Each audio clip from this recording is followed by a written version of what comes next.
Les étudiants de l'université Omar Bongo sont une fois de plus sortis dans la rue ce jeudi 12 octobre, barrant la circulation de la voie attenante avec des chaises, des barres de fer et des objets brûlés. En cause, les étudiants de Master 2 qui réclament leur dotation spéciale après avoir perdu le statut de boursier depuis bientôt 2 ans. Ce mouvement d'humeur que vous constatez aujourd'hui, c'est dû à le ras-le-bol des étudiants. Les étudiants concernés, c'est les étudiants en Master 2 qui réclament le paiement de leur dotation spéciale. C'est quoi la dotation spéciale? La dotation spéciale, c'est un système, c'est un mécanisme qui a été mis en place pour pallier à une injustice qui a été commise. Lors de l'application du décret 148 le 7 juin 2021, ces étudiants-là ont perdu leur statut de boursier. Pourtant, régis par le décret 404, ces étudiants n'allaient pas être touchés par l'application du décret 148. C'est notre code civil qui le prévoit, en articles 16 et 17. La loi n'est pas rétroactive, elle ne dispose que pour l'avenir. J'invite les uns aux autres de s'imprégner de ces deux articles-là.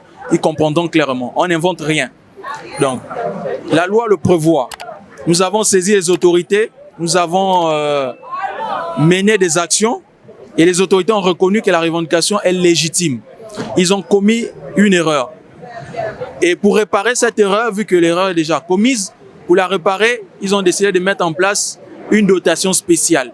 Donc, sauf que cette dotation spéciale, aujourd'hui, dure depuis 2 ans. Nous sommes en Master 2 pour certains.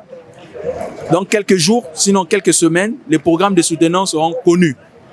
Donc, en fonction de cela, l'étudiant en ce moment n'a pas la possibilité de finaliser ses travaux de recherche.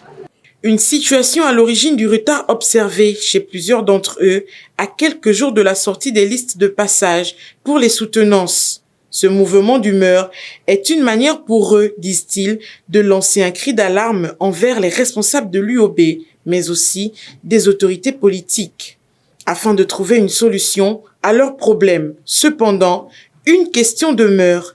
Pourquoi la destruction des biens publics doit-elle toujours être la première action à mener à chaque fois qu'il s'agit de revendications au sein de cet établissement supérieur?